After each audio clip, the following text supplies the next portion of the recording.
Importance of organising. देखो, organising में मतलब सिर्फ ये नहीं था कि काम को डिवाइड कर देना। ये बिजनेस का फाउंडेशन है जो बिजनेस को ग्रो करने में मदद कर रहा है, जो उसको इफेक्टिवली एंड एफिशिएंटली काम करने में मदद कर रहा है। और जो भी मार्केट में चेंजेस आ रहा है उस चेंजेस के हिसाब से अपने आप को अडॉप्ट कर लेने में मदद कर रहा है ना। तो देखते हैं क्या क्या फायदा होता है जब हम ऑर्गेनाइजिंग करते हैं। तो सबसे पहला आ रहा है बेनिफिट ऑफ स्पेशलाइजेशन। तो भैया सीधी सी बात थी, मैंने तुमको बताया था इसमें कि जब हम काम को आइडेंटिफाई करके काम को डिवाइड कर देते हैं as per the capability and ability, तो भैया क्या हो रहा है, जब एक तरह का काम एक तरह के लोगों को दिया जा रहा है, एक ग्रुप को या एक डिपार्टमेंट को दिया जा रहा है, और वो सेम तरह का काम रिपीटेटिव नेचर में करते हैं, तो उसमें स्पेशलाइजेशन तो आ ही जाएगा। वो वेस्टेज कम करेगा और ज्यादा से ज्यादा प्रोडक्शन बनाएगा, है ना। तो ये स्पेशलाइजेशन का फायदा होता है। तो जब डिवाइड करते हैं वर्क को स्मॉलर टास्क में और उसको वो काम सौंप देते हैं उसके हिसाब से, तो भैया उससे स्पेशलाइजेशन तो आएगा ही आएगा। ठीक है, एग्जाम्पल्स आप पढ़ लेंगे। दूसरा आता है क्लियरिटी इन वर्किंग रिलेशनशिप। देखो हमने क्या किया था, काम को डिवाइड किया, और काम को डिवाइड करके हर एक डिपार्टमेंट का हमने बता दिया था कि भैया आपको किससे ऑर्डर लेना, आपको किससे पूछना है। जैसे हमने प्रीवियस एग्जांपल में अनलोडिंग का डिपार्टमेंट बनाया था, सेल्विंग का बनाया था, और क्लीनिंग का बनाया था। तो मैंने बोला था ना, हर लोगों को ये पता है, अनलोडिंग के लोगों को पता है इसका हेड है, इससे पूछना है। इसके लोगों को पता था सेल्विंग वाले से पूछना है, इसके लोगों को पता था क्लीनिंग वाले से। और इन तीनों को पता है इनके हेड को कि भैया हमें अपना मेन जो टीचर है हमें उनको रिपोर्ट करना है। तो यहाँ इंस्ट्रक्शन क्लियर है कि कौन क्या काम करेगा, कौन किससे पूछेगा, कोई कंफ्यूजन होगा तो, और काम कंप्लीट करने के बाद किसको रिपोर्ट करना है। तो क्लियर वर्किंग रिलेशनशिप है, एक जैसा कोई भी काम नहीं करेगा, है कि नहीं। तो यहाँ क्लियर वर्किंग रिलेशनशिप है बेटा। They know very well who is the who has the authority and who has the responsibility and after completing the work to whom we has to report. वो सारे चीज इनको क्लियर है। तीसरा आता है ऑप्टिमम यूटिलाइजेशन ऑफ रिसोर्सेज। भाई साहब जो लाइब्रेरी की बुक्स आई थी, है ना, और जो बंदे हैं उनका सही तरीके से कैसे इस्तेमाल हो रहा है, ऐसे ही तो काम को पहचान कर और काम को सही तरीके से स्किल्स के हिसाब से डिवाइड कर दिया।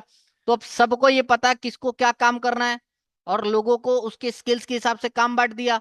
तो सब अपना अपना काम कर लेंगे तरीके से। कोई भी एक डिपार्टमेंट दो तरह का काम नहीं करेगा, वो अपने अपने काम करेंगे, और सब अपने अपने जब काम ही करेंगे तो वेस्टेज होगा नहीं बेटा, है ना। तो इनका ऑप्टिमम यूटिलाइजेशन ऑफ रिसोर्सेज हो जाएगा। ठीक है। तो organising ensure the right people and right resources. हर हर बंदा जिस कैटेगरी का था, जो स्किल्स के हिसाब से काम बांटा था, और रिसोर्सेज में बुक्स है, तो उनको किस तरह से सही तरीके से काम को गोल को अचीव करवाना है ये इनको पता है। ठीक है जी। नेक्स्ट आता है adoption to change. Adoption to change का मतलब क्या होता है कि तुमको पता है जो हमारा एनवायरनमेंट है वो बेटा डायनेमिक है। उसमें कभी टेक्नोलॉजी बदल जाती है, कभी मार्केट बदल जाता है, कभी कस्टमर के नीड्स बदल जाते हैं। तो भैया हमारी जो ऑर्गेनाइजिंग स्ट्रक्चर होगी, जो हमारा ऑर्गेनाइजिंग का तरीका होगा, ये कभी भी रिजिड नहीं होना चाहिए, ये हमेशा फ्लेक्सिबल होना चाहिए। अब फ्लेक्सिबल होगा तो फायदा क्या होगा बेटा, जो हमारा काम है हम उसको एडजस्ट कर लेंगे as per the changing environment. Market का अब ये डिमांड है तो हम उस हिसाब से चेंजेस कर लेंगे। जैसे if a company shift to online sale, पहले मैनुअल सेल करते थे अब ऑनलाइन सेल हो गया, तो हम क्या करेंगे बेटा, एक टीम बना लेंगे ई कॉमर्स टीम। और ऐसे ही सबका रोल, जैसे अभी अपने लाइब्रेरी का क्या था, सबका रोल बांट देंगे कि आपका ई कॉमर्स टीम में ये काम होगा, आपका ऑर्डर ऑनलाइन ऑर्डर, आपका ऑर्डर डिपार्टमेंट, आपका परचेज डिपार्टमेंट, आपको सेल्स डिपार्टमेंट देखना है, ऐसे ऐसे काम को बांट देंगे। तो ऑर्गेनाइजिंग से क्या होता है कि भैया अच्छा ऑर्गेनाइजिंग करेंगे तो जो भी मार्केट में चेंजेस आएगा उस हिसाब से स्ट्रक्चर को बदल देंगे, उस हिसाब से सबका टीम का काम बांट देंगे, है ना। तो जो चीजें हैं बदलाव है वो ऑटोमेटिक चेंज हो जाएगा, आराम से हम उसको अडॉप्ट कर पाएंगे और बिजनेस को हम सर्वाइव कर पाएंगे, बिजनेस को गिरने नहीं देंगे। ठीक है। नेक्स्ट आता है इफेक्टिव एडमिनिस्ट्रेशन। देखो एडमिनिस्ट्रेशन कैसे होता है बेटा, जब मुझे पता होगा यार तुम्हारे डिपार्टमेंट को क्या काम दिया गया है। अब मुझे यही नहीं पता, मान लो स्कूल्स के अंदर प्रिंसिपल को यही नहीं पता ये टीचर कौन सी सब्जेक्ट पढ़ाती है, किस किस क्लास को पढ़ाती है, तो काहे का वो एडमिनिस्ट्रेशन कर पाएगी, काहे का उनके परफॉर्मेंस को मेजर कर पाएगी, कैसे उसकी प्रॉब्लम को सॉल्व कर पाएगी, नहीं कर पाएगी।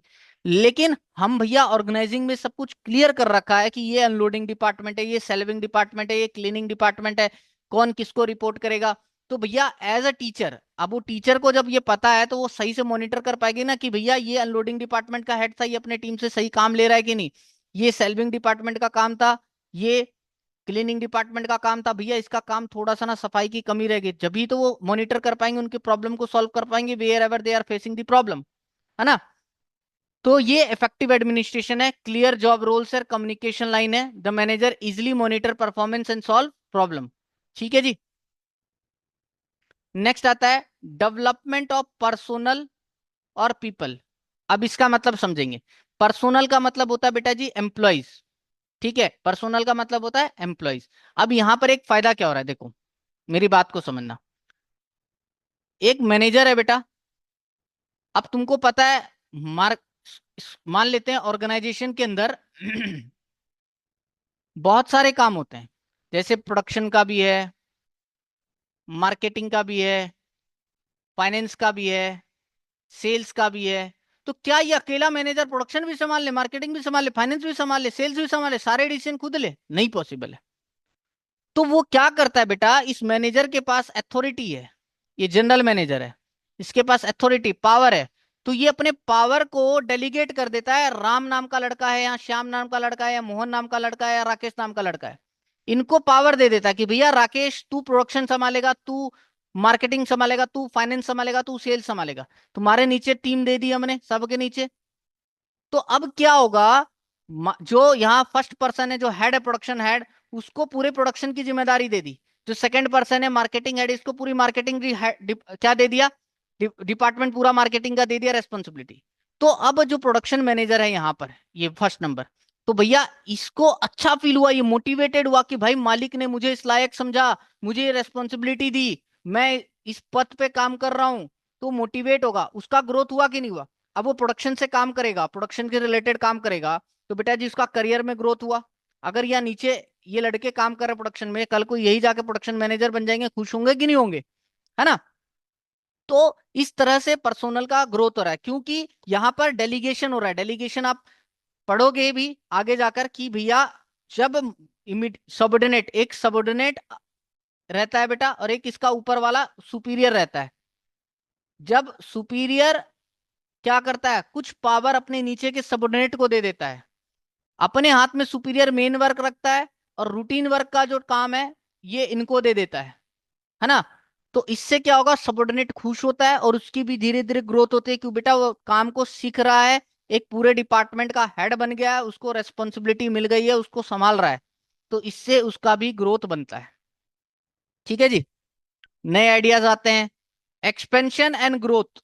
अब एक्सपेंशन एंड ग्रोथ का मतलब सीधी सी बात है, जब तुम्हारा ऑर्गेनाइजेशन का तुमने स्ट्रक्चर, लोग सही से काम को सही तरीके का, जिसके पास जो स्किल था उस हिसाब से बांटा है, एक तरह का लोग काम कर रहे हैं, कोई भी वेस्टेज नहीं हो रहा है, सब कुछ क्लियर है कौन किस तरह का काम करेगा, और सब अपने काम को परफेक्ट तरीके से करेंगे, तो भैया एक्सपेंशन और ग्रोथ तो होना ही है। ठीक है।